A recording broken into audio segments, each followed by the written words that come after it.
You're listening to Packers Talk Network. Do you want to experience the thrill of a Packers game at Lambeau Field? If so, be sure to get your game tickets from the longtime trusted source in Wisconsin, Ticket King. Visit their locations in Milwaukee and Green Bay, or just go to their website, theticketking.com. Again, that's theticketking.com. Why can't I say more? Why can't I say as many words as I want, Brian? I thought it was fine. You need to RELAX and let me run the table. Okay. Oh man, enthusiasm. That's all, dude. We can make that. We can make that into a T-shirt. You know how like the keep calm and whatever shirts. Just relax and run the table. That'd be awesome. That's not bad. Actually, that's not bad. That is a T-shirt right there. I love it. Relax while I run the table. Brian, relax. Just relax and run the table. Check New York Bozo! New York Bozo! New York Bozo!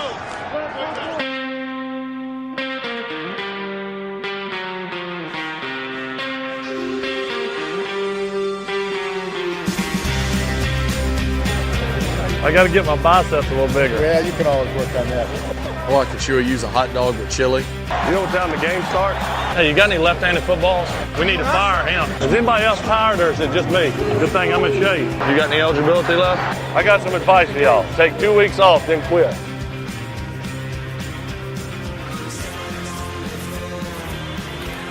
Good evening, Packer Nation. Welcome back to a playoff edition of Pack to the Future podcast. I am your host, John Jameson. It is so phenomenal to be talking about playoff football.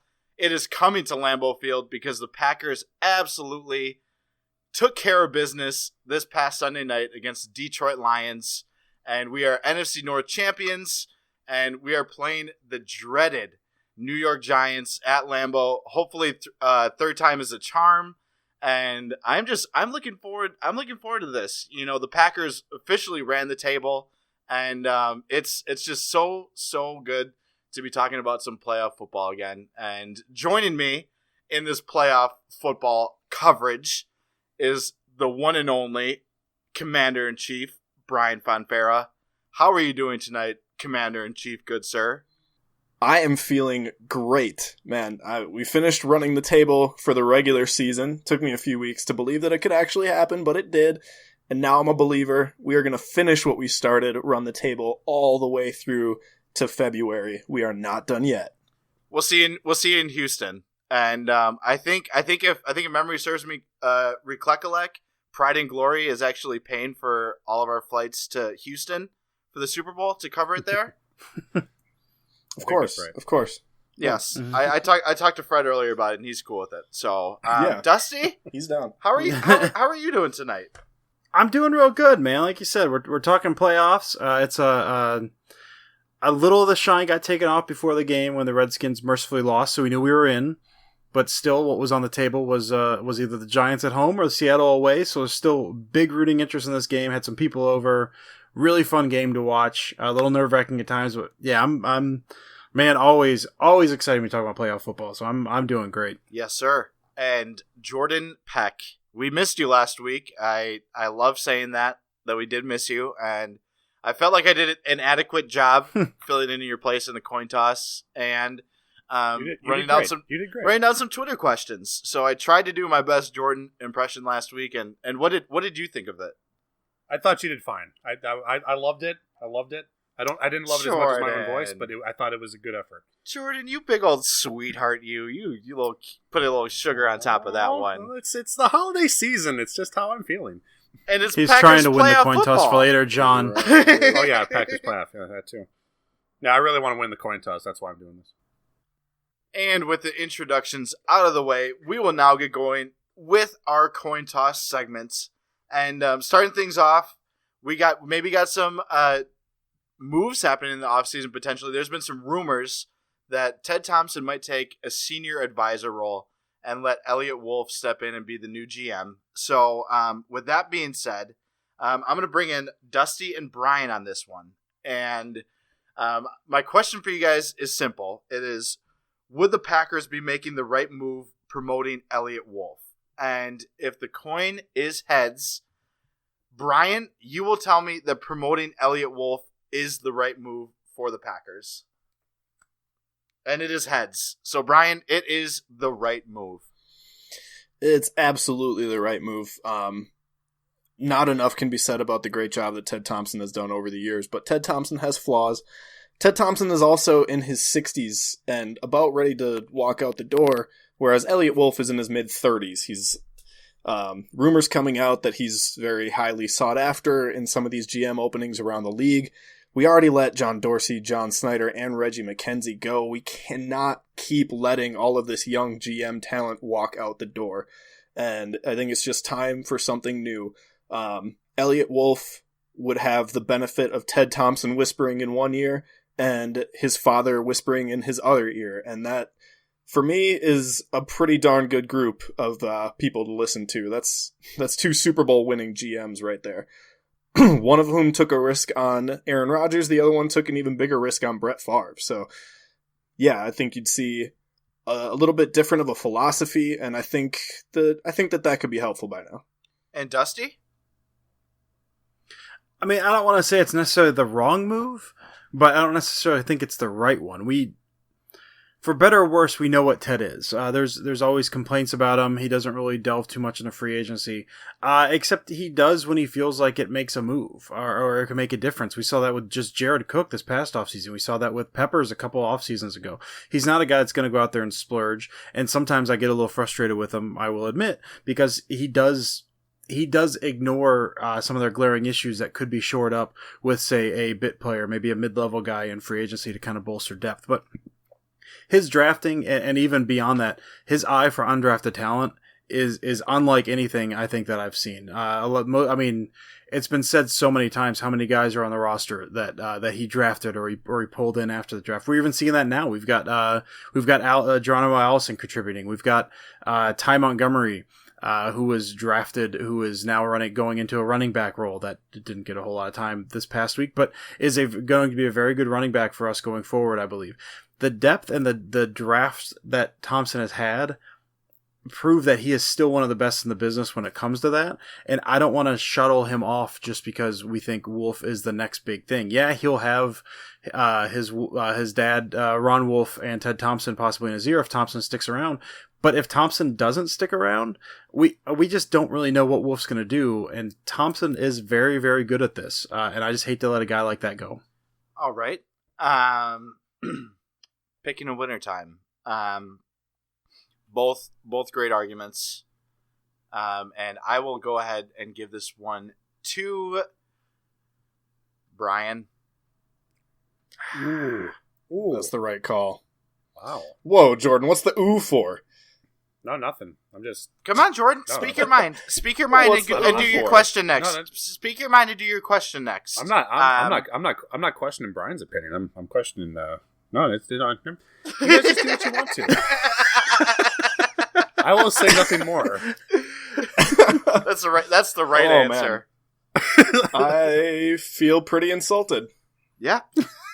As you should, Brian. But now let's move on to the next one, and Dusty and Brian and Jordan will actually now be going at each other. So guys, I want this one to be as heated of a coin toss as this gets. I want to hear a nice little cat fight right here. So the question I got for you guys is this: is this Quentin Rollins injury a blessing in disguise? So Jordan, seeing as that you weren't in the first one, you get the first crack at this, and if the coin is tails, you will tell me that this was a blessing in disguise. And it is heads. This is not a blessing in disguise. It's not a blessing in disguise because this secondary that we have, particularly at the cornerback position, has an incredibly small amount of depth. Quentin Rollins has not played well. He did not play well against Detroit. The other quarterbacks, Demarius Randall, did not play particularly well against Detroit. Gunter played fine. The other guys, Dorleant got hurt. This is a wounded team. So to say that an injury is a blessing in disguise, I think it's a bit of a reach. Looking back at the Detroit game, you had Micah Hyde fill in a cornerback for a little bit. He played fine, got the pick. that was a nice play on the ball that he made. In terms of speed, if you're talking about having Hyde and Gunter as the cornerbacks, that's not great. Those guys are not quick. And when you talk about quickness and speed, a guy like Odell Beckham comes to mind, which is a guy we're facing this Sunday. That's a problem. That's a big problem. So, I mean, we look back at the other game we played against the Giants. Odell Beckham didn't have a great game, but I think in order for us to really contain him this game, there's going to have to be a lot of deep safety help, which means the middle of the field is exposed, and which we all know has been a big issue for this team. So I think any hit to our secondary depth is certainly not a blessing. I think Rollins is still capable of making a play or two, and having him out of the lineup, I think, it definitely hurts our team more than it helps it. And Brian. All right, so calling it a blessing, even in disguise, might be a little strong, but here's why it's not really going to hurt us. Jordan mentioned the middle of the field being opened up. I mean, whatever cornerbacks you have in there, that middle of the field is just a gash at any given time. So I don't think that's really going to have that big of an impact on that. To go a little bit more positive than that very negative note, I won't mention any certain defensive coordinators I don't like. But Dom's defenses seem to do better. You just mentioned it. You can't do that. You lied. I didn't say his last name. Oh. Shut up, Jordan. This is my time. It's John wanted this to be heated, so I got to interrupt you. Ooh! Shut up, Jordan. Dr. Dom Capers and his defenses. They tend to do better when he is forced into simplifying things, when he doesn't have these, complex coverage schemes and complex blitzing schemes, and he just kind of plays in this base 3-4 and, adjust the secondary as needed. This is really going to hurt in terms of, one-on-one coverage, but really, this is the Giants, and their offensive game plan is throw to Odell Beckham Jr. as many times as is humanly possible within 60 minutes of game time. So you still have Ladarius Gunter, who has been our best cornerback this year, to go up against him. Eli Manning doesn't like to throw the ball to anybody else. I mean, simplify things. This young group of defenders, they do better when the defense is simplified. So I think overall, the defense will be improved enough, maybe in the front seven, maybe even in the secondary, that this will kind of be negated a little bit. All right. Take that, Jordan. Brian, I mean, what's been said has been said, and Jordan listened to the rules about this particular coin toss, and I told him to shut up, and then I said Dr. Dom Capers. If that doesn't get me a point, I don't know what does. I mean, well, here's the thing: you didn't call out Jordan directly, besides the fact that you did tell him to shut up because you were talking. But that takes away from the heatedness of it. And Jordan, based on the fact that you brought the heat and called out Brian mid argument, you have won this coin toss. As long as we acknowledge that he did not win because of his football knowledge. No, that's absolutely then that's fine. That's fine. It doesn't matter. This is the most satisfying win I've had all season. This is great. All right, Dusty, rip Jordan a new one, please. Yes! I will not. Yes, guys. Come on, let's keep it going. We actually have a very, very special coin toss question for our last coin toss question of the night. We actually received a Twitter question that was so good that we just couldn't pass on making it a coin toss question. So, with no further ado, this was sent in by Christina Jenkins. She is at Christina_41. And her question is as follows. Where does this offense stand with Cobb? Is Allison a better option due to his speed and size, and Nelson out of the slot? So, Dusty, if I flip the coin and it is heads, you will tell me that this offense is better suited with Cobb in it. And here we go. And it is heads. So this offense is better with Randall Cobb. I mean, first of all, if we're keeping the heat, I'm just going to start off by saying I heard Jordan smells bad and can't read too good. So take that heat. Read too well. Read too well, Dusty. You know what, Jordan? Don't even. That is just Jordan. talk That's about Cobb. incorrect. Just talk about Cobb. That is that's Just talk incorrect. about Cobb. All right, We're gonna send Jordan to the Center for Kids Who Can't Read Good. See, and that's where I learned it from. I learned it from someone else who said that because I'm smart and I pick up things in pop culture. Jordan. Boom. All right, so my case for Cobb. So first of all, I'm a big Cobb fan, and so I'd kind of go for him anyway. But I mean, really, the case is for Cobb, but also kind of against Allison. It's just kind of Cobb's been doing this since 2011. Since that time, I don't have the actual numbers in front of me, but he's caught close to 70% of his passes. What he's really, really good at, he doesn't have a whole lot of straight line speed, neither does Allison, but he's got really short area quickness, where if you get him in space, he can make guys miss, just unlike a lot of guys in this league can. That's been missing a little bit with the ankle injury, but he can do that very well. I've not seen that out of Allison. Really good blocker in space. You get those little wide receiver screens out to the edges. You get Cobb and Nelson on one side. Cobb's going to make that block. I've seen Allison do that, just not consistently. And just, I mean, especially if we're talking playoffs, man, like you want guys that you know can do that kind of thing and that you can count on. And we know Cobb can do that. He can go into the backfield. I have not seen that out of Allison. We can, even if he's not, he can be a somewhat of a threat to run. But really more than anything, you get him in the backfield, you get him lined up on maybe a safety creep onto the box or a linebacker. That's versatility that can give you, especially in the no huddle game. I've seen Cobb do that, especially with him and Montgomery in there. You can mix up your packages. I don't think you can do that with Allison. There's a whole lot of stuff Cobb brings to the table. I mean, really what it comes down to for me, we've seen Allison. I really liked him in the preseason. I like what I've seen of him so far. We've seen Allison for 2 games. We've seen Cobb since 2011. And I think the only thing that holds it back is Cobb's health. But if he's healthy, I don't think there's any reason that Cobb wouldn't be out there. Now, the one thing that Christina did bring up was Nelson in the slot. Nelson has been just insane out of the slot. I don't remember the actual stat, but I think Rodgers' QB rating is like above 130 when Cobb is in the slot or throwing to, or when Nelson's in the slot. But throwing Cobb out there doesn't necessarily mean he has to be in the slot and Nelson has to be outside. If anything, it gives you a little bit of flexibility. I've seen Cobb line up outside. I've seen Ripkowski line up outside. Having Cobb in there doesn't necessarily mean that he has to play the slot and Nelson has to go outside. It gives you a little bit of added flexibility there. So I'd say if healthy, if 100% or even 80% healthy, I'd rather have Cobb out there than Allison just for the versatility that he gives to the Packers. And Jordan. Well, I mean, that's a big if you're talking about Cobb's health. Now, when you're talking about peak efficiency of this offense, obviously you want to have both of those guys out there. But in this case, I truly believe you got to ride the hot hand. Cobb this season, considering he's been a part of this offense for about 5-6 seasons now, his targets over the last half of the season, while he's still relatively healthy, certainly went down. He's not the weapon that he once was, even when he was somewhat healthy.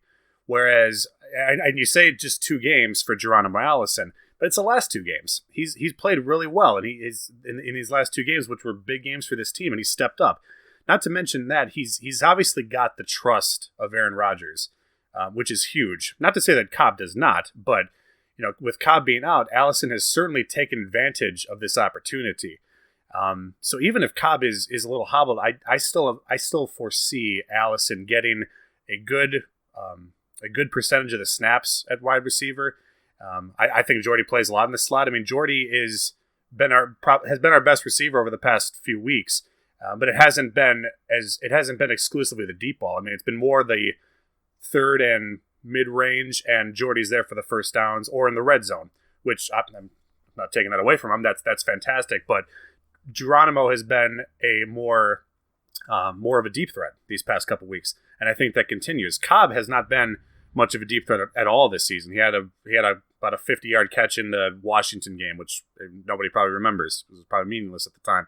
So you kind of lose that when you have Cobb on the field as well. So I just feel that the fact that Rodgers has really been focused on getting the ball to Allison, and Allison's been getting open in those clutch situations downfield, I think you got to ride the hot hand in this case. Jordan, without further ado, I'm crowning you the champion of this evening's coin toss segment. The key word that won it for you was this season, and I completely completely agree with what you're saying that, right now, ride the hot hand. We're talking about this season. Cobb, in general, yes, he is a way better option than Geronimo Allison. But, given where Cobb's at this year and where Geronimo is at and the plays that he's making, you got to let this hot offense continue. So, Jordan, congratulations. And just a couple more points. I mean, obviously, a healthy Randall Cobb along with a healthy Allison. I mean, that's what we want. That's what this team really wants. You get both those guys healthy, that just makes us even tougher to defend. It's just I found it interesting. I was looking up old their scouting reports on Allison, and the one thing they said was, that he doesn't have top end speed, which he doesn't have top end speed, but his 40 time at the combine was 4.67. I'm watching this guy play, and I find that hard to believe. I don't know. He seems faster than that when he's out there. Maybe I don't know. Maybe it's I'm well, more than fast. I mean, he seems smart, but he also is. He seems tall. I don't know how tall he is, but he seems like he plays taller than he is. Like he's 6'3". He's 6'3". Yeah, his reach on some of those plays is real nice. He can get up real high for those. Yeah. Like he's not like a top end athlete for sure, but I mean he's made plays. And it's surprising too. You mentioned the 6'3" height. That is what makes it really confusing how this guy didn't go in the 6th or 7th to me. Just a tall receiver like that who's obviously got good ball skills. And if the only thing going against him was his speed, it must have been really bad at the combine. It must have been really bad for him to fall out. Like a 5'2" for that guy to fall out of the draft. He's a good college player, so I find that surprising. But I mean, we're better off for it. I mean, I feel pretty confident that I can probably run 15 yards in 4.67 seconds. So that just we're gonna have to try that out. I'd like to see that, John. You know what else? We're gonna have a Pack to the Future combine in March. Check it out. And I have a really good idea to add to this event. It's gonna be T-shirts, and they're gonna be provided by a very standout clothing company that Jordan has the privilege of telling you all about. And I love talking about these guys every week. It's Pride and Glory Clothing Company. We talk about them every week. Great Packers apparel. We're past Christmas, but guys, we're in the playoff season. So I mean, what's more important, Christmas or the playoffs? I'll let you guys answer that. But there's so much good stuff. We've talked about the sweatshirts. They're great designs. They're the wristbands, the beanies. There's so many great options. Check them out. It's prideandglory63.com. Our good friend Fred Thurston at the Sweep at Pack to the Future running this company. So check it out, prideandglory63.com.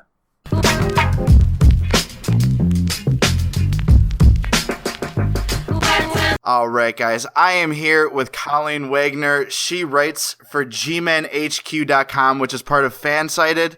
Colleen, how are you doing tonight? I'm doing well, thank you. Thank you for having me on. No problem. It's thank you for joining us. I know this is always one of my favorite parts of the show is just to hear what's happening on the other side of the ball. And from everything that I've been reading and seeing with these Giants right now, they are one of the hottest teams in the NFL, and they're facing the Packers, who are also one of the hottest teams in the NFL. So we should be in for at least I feel what's going to be a pretty amazing game on Sunday. I don't know, what are your thoughts on that? Yeah, I mean, there's a reason that they put this game prime time. There's a reason they put it Sunday evening, because it's the best game of the weekend by far. It's not even close.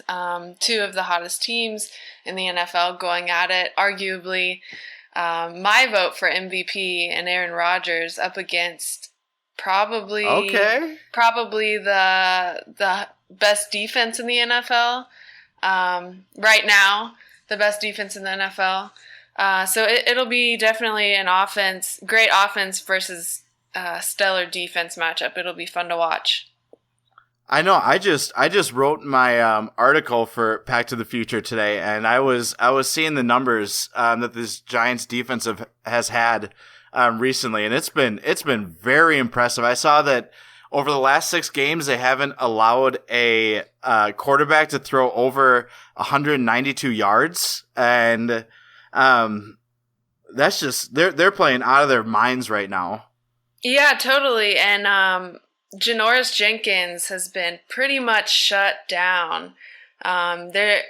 it's such a great thing for him to get voted into the Pro Bowl for the first time. But he deserves it. He's had an outstanding season, great signing by the Giants in the offseason, and he's a big reason that he's a huge reason that this defense is playing so well right now.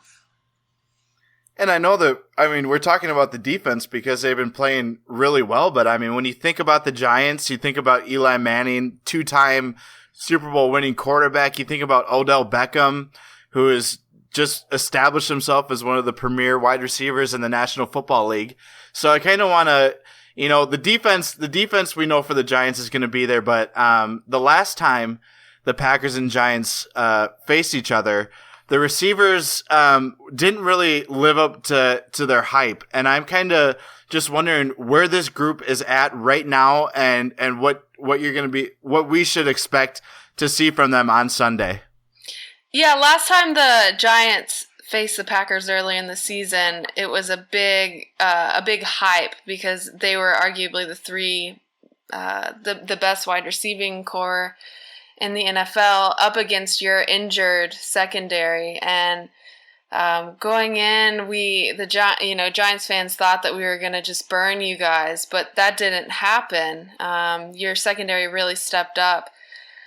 But now we got the running game going a little bit, which opens up the pass game. So hopefully the Giants can get things going unlike they did last time in Lambeau. This is ODB's playoff debut this week. Are you expecting some pretty great things out of Odell this week? Yeah, I am. He's such a dynamic player, and you can tell he loves the game, and this is his first time in the playoffs. I'm expecting him to go off as long as, Eli can get him the ball safely, as long as Eli doesn't make mistakes and doesn't force it to him. I saw the game against Philadelphia a couple weeks ago that you guys targeted Beckham 20 times, and I'm like, man, if he gets anywhere close to that kind of range and targets, the guy he's destined to throw up numbers against the Packers. So that's definitely in my mind the key matchup to watch in this game is just how Dom Capers is gonna scheme for Odell Beckham and just seeing if there's any possible way to shut him down a second time this year. And which leads me to my next offensive question for you. And that is, and again, I'm just basing all this off the last time the Packers and Giants played. And last time the running game also really wasn't there for the Giants. Have you guys found something in your running game since the last time we met? So recently we've gotten the running game going. We've started really using rookie Paul Perkins a lot more, and Perkins compared to Jennings, Perkins has he has a quicker burst. He has an ability to burst through the hole. Also, our O-line is playing a little bit better. Justin Pugh's back from injury, and he helps a tremendous amount. So, the last two games, we have been running the ball well, but at the same time, if you look back to last week, the Redskins defense is not good. So I don't think that this is a good, I'm not sure that that's a good example of, we'll just have to find out. We'll have to find out if that running game will build some consistency. And that's the other key part of this game too is just the ability for the Giants to run the ball and keep Aaron on the sidelines for as long as possible. And just getting into that, what do you feel the Giants need to do on Sunday to beat the Packers in this playoff matchup? I think the most important thing we have to do, the way we beat the Packers is by winning at the line and being able to create a running game. Eli can't do it on his own. Odell can't do it on his own. We've seen that time and time again. So the only way to beat this hot Packers team is to be able to to run the ball and to give different play calls. We can't just be passing the ball the whole time. And we'll see if we can do that. It'll be interesting. And do you have any kind of final score prediction for this week? Yeah, I gotta go with the Packers. I think that it's a home game. It's a home game for the Packers, and I don't really trust our O-line and our run game just yet. I think it'll be a duel, though. I think our defense, the Giants' defense going up against Aaron Rodgers, will be must-see TV. But my final score prediction is 24-17 Packers. Okay. I mean, I remember the last two times the Giants and Packers met in the playoffs, and I feel like the Packers were favored in both those matchups, and the Giants came out with the W. So I'm not necessarily comfortable with you picking the Packers because that hasn't really worked out too well for the Packers. But like I think you nailed it on the head. I think that this game is definitely must see TV. I think it's easily the best matchup. You said it perfectly when you said there's a reason this game is going to be in prime time because it's easily the two of the best teams in the playoffs. So yeah, it's going to be a good one. And Pack to the Future fans and anyone else listening, you can find Colleen on Twitter at Colleen Wag _KSR. Guys, go follow her and check out all of her stuff. And Colleen, I just appreciate you spending a little bit of time with us tonight. And let's look forward to this game on Sunday. All right, I can't wait. Thanks for having me. All right, no problem. Have a good night. You too.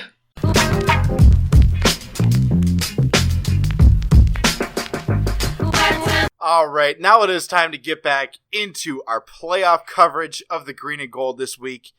And Brian Fonfera is about to bestow upon all of you worthy Packer fans the keys to this week's victory.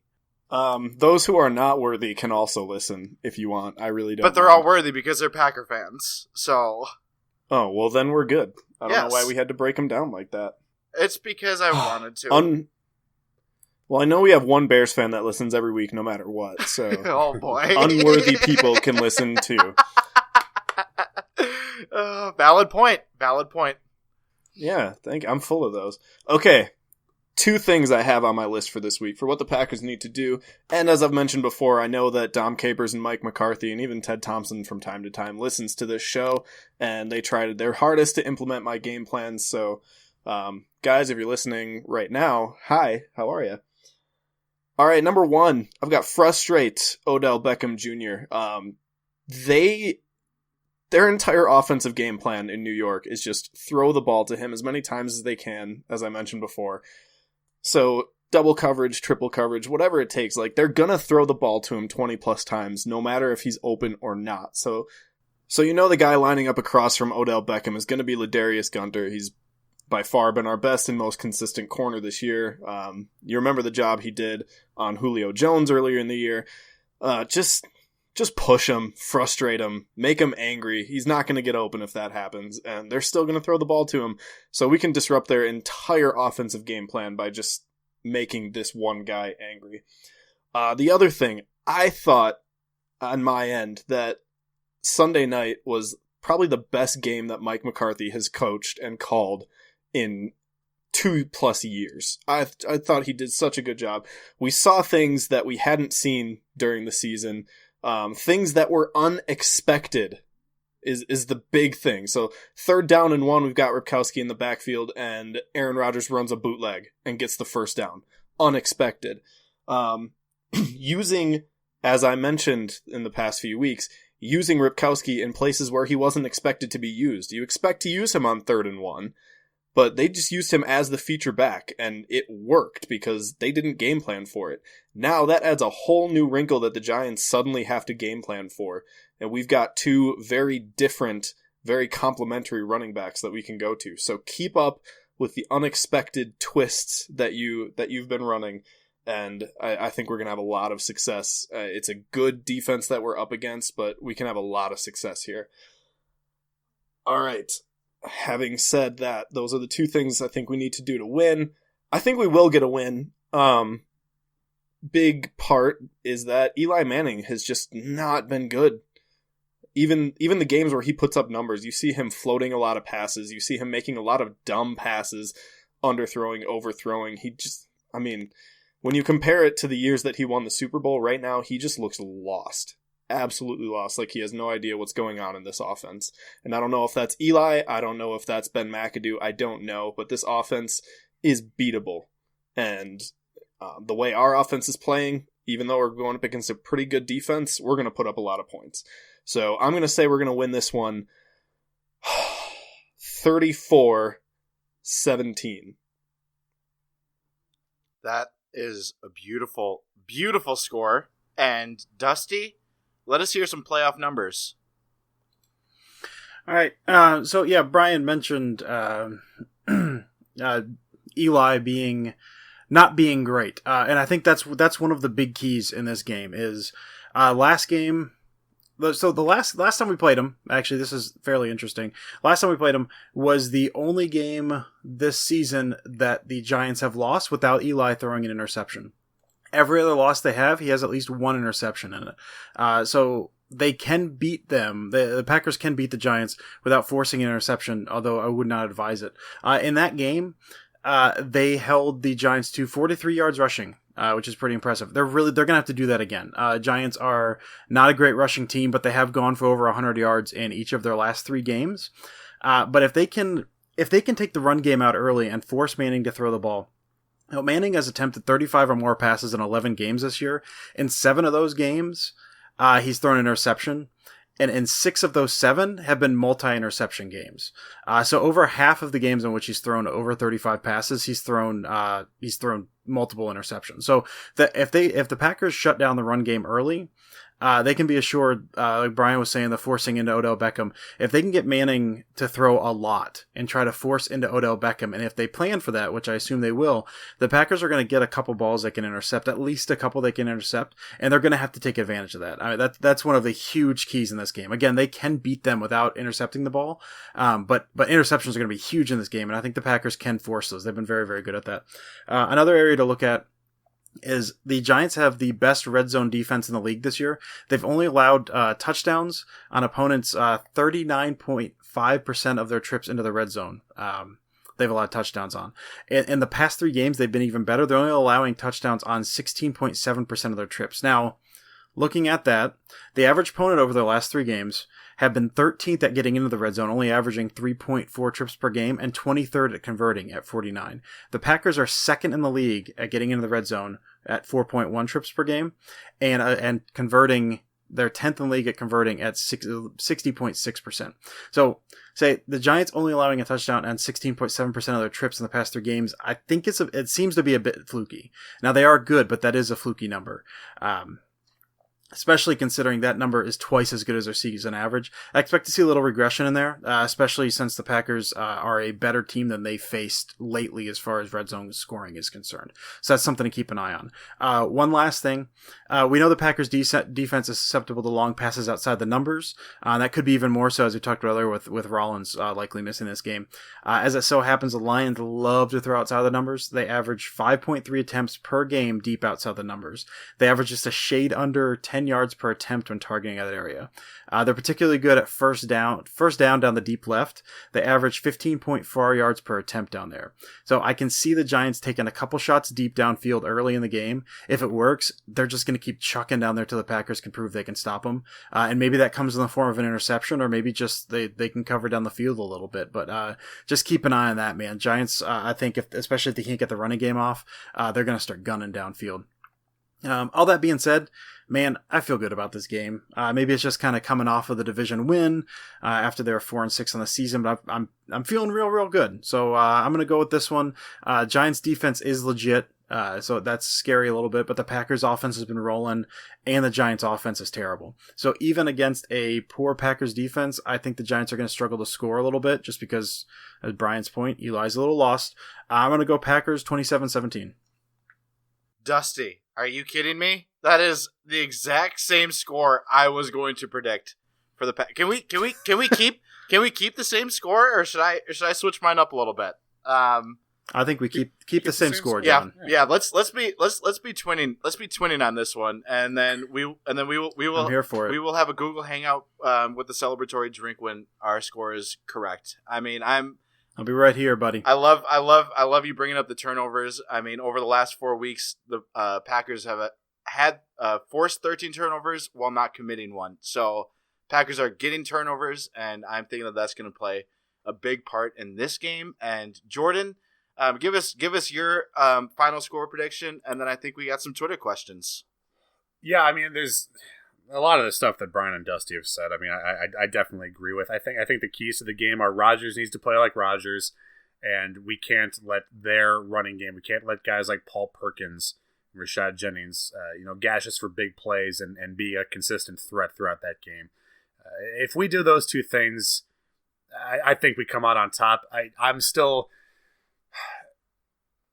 the whole playoff Eli thing. I know it's kind of a little bit of a joke with how poorly he has played at times this season, but I'm kind of a believer in it. There's something to be said for the way the guy plays come playoff time. That being said, I think Lambeau Field and the way that Aaron is playing right now, I think is too much. I think it's close. I think it's a nail biter. I'm going to go Packers 26, Giants 23. And we do have a couple of Twitter questions from our resident Bears fan, listener, and contributor to PackToTheFuture.com, Brian Avilas. You can find him at BrianBBLL148. Give him a follow. His first question is, did the coaching staff buy themselves another season? I mean, Mike McCarthy's not going anywhere.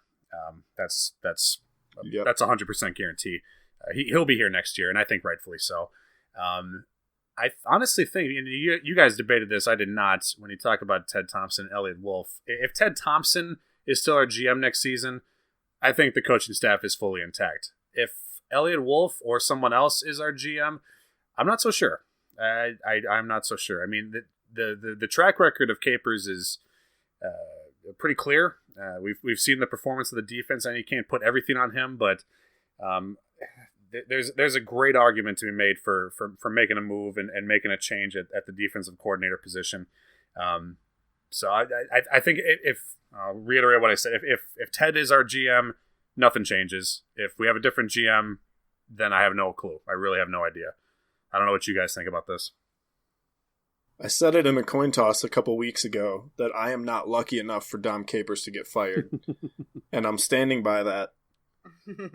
The fact that we make the playoffs is enough for our front office, so I doubt anything's going to happen. Jordan, I think I'm with you. I honestly hadn't thought about how a change in GM would possibly change that. I was kind of thinking once they made the playoffs that Capers' job was secure. I don't think it should be, and like you said, McCarthy's not going anywhere. But if there is a change at the GM spot, I could see Capers getting shown the door, or maybe kept on for one more year or something, as kind of as they search for someone else. But I didn't think of that angle before. I wouldn't be shocked to see Dom gone if Wolf is in charge next year. Yeah, that'll be interesting. That'll be a very interesting development. I mean, we've had Thompson for over a decade now. It's just gonna be. It'd be weird. It'd be weird without him there. So It's going to happen eventually, but if it happens this offseason, that would be very, very interesting development. All right. Another question from Brian. Do you guys think the Giants are the scariest team you could face in the NFC? No. Simply no. I mean, we've talked a little about their limitations at offense. If Beckham is neutralized, that's not a scary team. They're still a very good team. Two-time Super Bowl winner at quarterback. I mean, you can't say boo to that. But scary, no. Scary is, to me, I mean, Dallas was the best team. For me, the team that I would be nervous to go play, truthfully, is Atlanta. I think Atlanta is the best team in the NFC. Me personally, I mean, there's been a lot of talk about Rodgers being the MVP. I'm actually in the MVP case for Matt Ryan. I think he's been more consistent this year. The stats speak for themselves. I know he has Julio Jones, And people always bring that up, but that if you bring that argument up, you're discrediting Jordy Nelson for the Packers too. So that you can't really make that argument as a Packer fan, in my opinion. So for me, I know the Cowboys have looked fantastic at times, or not, I shouldn't say at times. They've looked fantastic pretty much the whole season, but you're still talking about a rookie quarterback, a rookie running back, and all of the pressure, 100% of the pressure is on them to get to the Super Bowl. That's a big ask. That is a big ask. If those guys do it, then props to them. Then the Cowboys are they're set for a while. But for me, I think the experience in Matt Ryan, the talent of Julio Jones, I think they're the scariest team in the NFC right now. For me, the only team that's less scary to me than the Giants is the Lions. Yeah, I'd agree with that. You can just go back to everything that Jordan just said. Like, those are the only two teams that I would look forward to playing in this postseason. Yeah, I mean, I'm right there with you guys. I mean, I would say I would hate playing the Cowboys a little more, just because I mean, that Falcons defense is not very good, and the Cowboys defense is slightly better. If nothing else, they've got Sean Lee, who's just played every game, I think, except the last one, just because he sat out this year. Just a huge difference maker at linebacker. I don't really know Atlanta's got anyone like that on defense. He can swing a game. He can be in the backfield all game. But I mean, either of those two teams I'd hate to face. Seattle, going into Seattle and playing, I know we beat them handily in Lambeau earlier, but I mean, I would much rather face, I mean, you said it, Brian, the only team I'd rather face other than the Giants would be the Lions. The other three teams scare me. Not to say we can't beat them, but yeah, it's going to be a tough matchup. It's not a scary one, I don't think. There we go. One more question, guys. One more question for you. This comes from Fred Thurston, our friend at Pack to the Future, the Sweet Podcast, and our sponsor. His question is, every postseason, someone shines. He's exactly right. Who will, quote-unquote, break out this year for the Packers, and who will break out for the NFL?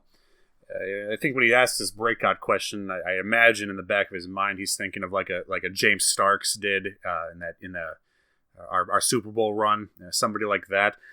And I'm kind of going in that same route for a running back. I think if you're kind of going a little bit more dark horse candidate, I think a guy like Christine Michael could really be a guy that makes some big plays for us in big moments of some of these playoff games. I mean, we had a long discussion about Allison, and then you talk about the usual suspects. I mean, Jordy Nelson, Aaron Rodgers, those guys aren't breakout stars. They've been stars now for quite a few years.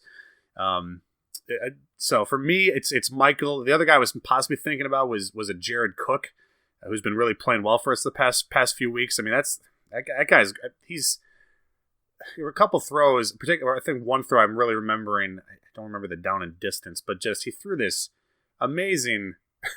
It's great coverage. It's great coverage on Jared Cook. He throws it up for grabs, and Cook just goes up and gets it. And that is something Richard Rodgers doesn't offer us. We haven't had that threat since Finley. And if that threat still continues, we have that. Then I mean, Jared Cook could be a game changer in these games. So I look at guys like that. You know what you get with most of the other receivers at this point. It's guys like that could really step up and make this offense very tough to deal with. And for the NFL, I'm gonna go total bandwagon on this because I really want them to win and do well. I'm gonna go Connor Cook because I believe he was announced the starting quarterback for the Raiders. I hope he breaks out, takes them all the way to the Super Bowl. I'd love that. I would love nothing more than for the Raiders to just cruise through the AFC and get to the Super Bowl.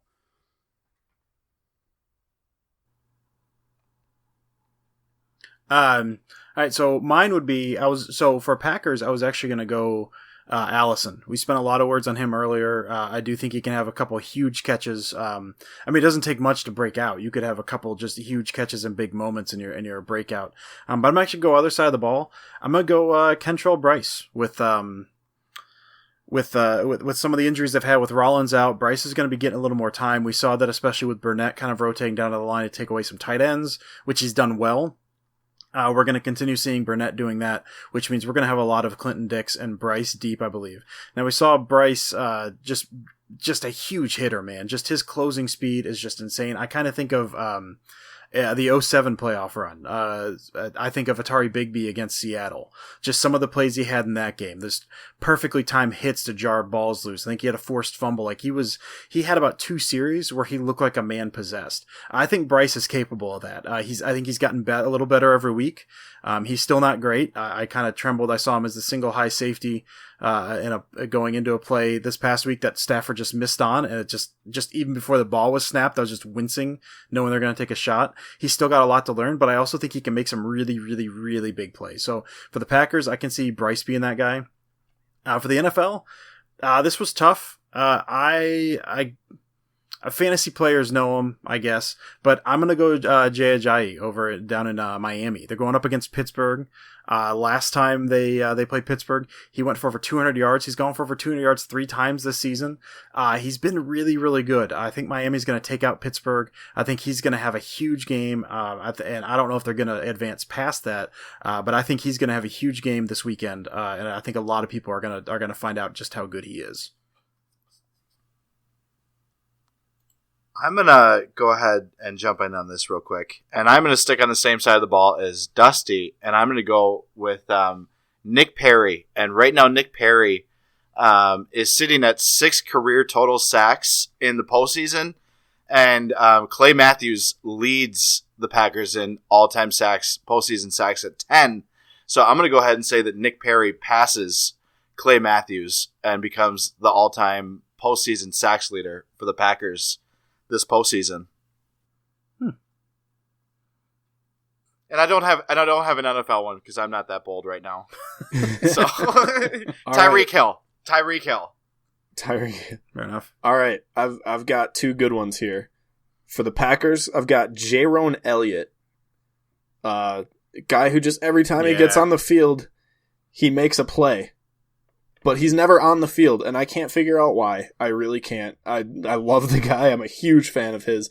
Doesn't get enough burn, in my opinion. So watch out for him. We've seen him have multiple sack games and then not play again for 6 weeks. So now's about that time because he had a huge game against the Seahawks about a month ago.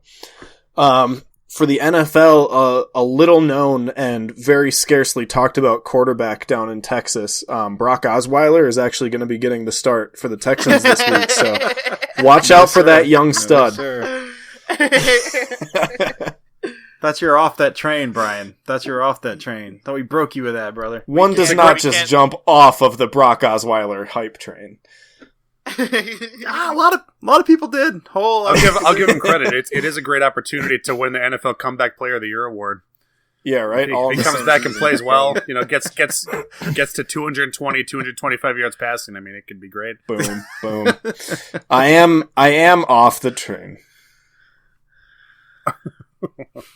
Joke's on us. Brian had us all convinced that he was off the train. He had us all fooled now. He has actually never been off the train and still loves Brock Osweiler. Not once. I've been driving it from day one, guys. Come on. You're such a heel on this podcast, Brian. You're such a heel.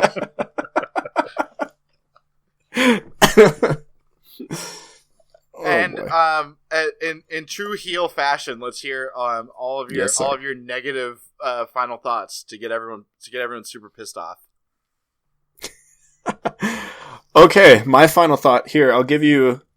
Honestly, it's not even that negative, to be honest. All right, so Fox Sports, like the second that the final whistle went off and the Packers won the division, Fox Sports hit publish on an article saying the Packers made a mistake by winning the division and drawing the Giants at home instead of tanking the game away and going to Seattle to play a playoff game, because we've done so well in Seattle over the last few years. Jeez, are you kidding me?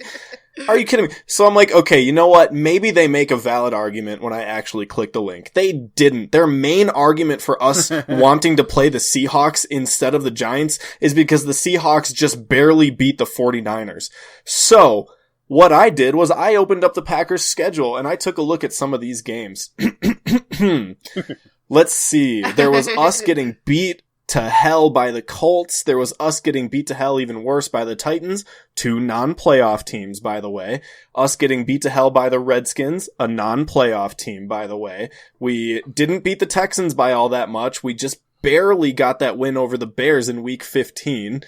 Man, like our record isn't any more impressive than theirs is. Like, why would you possibly rather travel to Seattle than play a game at Lambeau when you're the home team? Ugh, that drove me nuts. On a short week, too, right? That's a Saturday game. Yeah. Oh, my goodness. Like, the depths of the idiocy in that article just know no bounds. Oh. Thank you for listening to my rant on that, by the way. And if you're looking for awesome content that does not use clickbait just to get your attention, packtothefuture.com, we have some awesome stuff lined up for this next year. We got some cool stuff ready for the off season. We got some big stuff that we're going to roll out for next season, man. Just stay tuned because we are having an absolute blast running this website, and things are going well. We're happy, and we're going to bring you a whole lot of cool stuff. So, non-corporate, awesome website. Just give us clicks, man. That's all we ask. All right, you can find me online at PTTF_Brian. You can find our account at PTTF_podcast. Listen to us every week. Subscribe on iTunes. Give us some feedback. Leave us reviews. They help a lot. And make sure you're also listening to The Sweep, our sister podcast with Fred Thurston and Blaine Hornis. Thank you. And Dusty, the Chiefs have a bye week this week, so we can't get a $9 Chiefs playoff ticket. So, very upset. So what's happening in the world of tickets right now? All right, man. So in the world of tickets, as you can imagine, we got 4 playoff games this weekend. None of them are cheap. But there is one that is cheaper than others, and that is, if you couldn't guess it, that's Oakland at Houston. Now again, not cheap, but you can get a ticket for that for $104 for a playoff game. Like that, that's not bad. If I was a Houston fan that didn't have anything better to do, you might have to pay me $104 to go to that game. I'd go to that game. But as you mentioned, like the 2 quarterbacks we've gotten there, it's Connor Cook and Brock Osweiler. Like, I don't know, man. Connor Cook never really impressed me in college. He showed out fairly well against the Broncos when he came in for an injured McGloin this past weekend. I didn't watch it. The game was already out of hand, so I don't know what the Broncos necessarily were doing besides Talib just ripping necklaces off at every opportunity he could. This is gonna be a real bad game. Like, just remarkably bad. And like, just for Houston too, like just thinking back, so I live in Kentucky, and so our closest team is the Bengals. And so I've seen a lot of Bengals games on accident. And I think 2 years in a row, the Bengals lost to Houston in the playoffs, and like the same just boring, terrible games. And it was like TJ Yates was the quarterback, and like Brock Osweiler might be worse than TJ Yates. It's gonna be. I said that's a hot take. That's a hot tamale. That's a hot take is what it is. And it's a shot across the bow at Brian is what that is. I'm just trying to keep the heat up, boys. So I mean that's going to be an ugly game, but you can go to it for $104 for a playoff game, which is exciting. It's not bad. I've got 2 more final thoughts, guys, both football related. So I know. I'll say the touchdown Aaron Rodgers threw to Geronimo Allison this past weekend, where he just ran around for whatever, like 9 seconds, and then across his body just set up and just threw like a diving dart just barely out of the reach, and then Allison made that catch. Like, I've watched that a lot of times. Just dozens of times since that happened. And I keep saying, man, that might be the best throw I've ever seen. The thing is, Rodgers has like the best throw I've ever seen multiple times this season. It's incredible. I don't know how he does it. So, just again, I've said this many times, man, the fact that we get to watch this guy week in, week out, just do some of this stuff, even on an off week, man, he can just blow your mind, just with one play every week, if nothing else. And he was on this past week, and that throw was just insane. So that was, just sit down and watch that play like 3 dozen times, and you'll just fall in love every single time. Last one, I mentioned this before. So the Packers had run 2 weeks in a row. They ran against the Texans and Seahawks, the Jeff Janis end around. Brian named it the Jeff sweep. The Jeff sweep. Technically, it was more an end around than a jet sweep. Hey, whatever. Semantics. So both of them were the same way, with Janis starting on the right side, running across formation to the left, and a pitch, and he took it. Now, it worked 2 weeks in a row.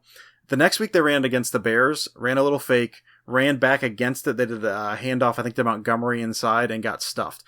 But I think we're going to see it in a big moment in this game. If this game is close late, we're going to see Janis lining up on the right, going over to the left, and we're going to see a fake pitch, and we're going to see a counter. I think it's probably going to be a screen back to the right, but they didn't run that against Seattle to run the score up. They ran that to get that on tape. And now that that's on tape, that they've done that a couple weeks, I really think we're going to see, I kept waiting for the playoffs to happen. I think we're going to see it. If it's a close game late in the game, watch for Janoris on the right side, running back across the left, and just see what the Packers do. I think that could be, I think that's going to happen. I think that could be a very, very huge play for Green Bay. I am, you can find me on Twitter at Dusty Evely. And Jordan Peck. Guys, we've been doing this podcast for about a year and a half now, and this is always the segment that I forget to prepare for. That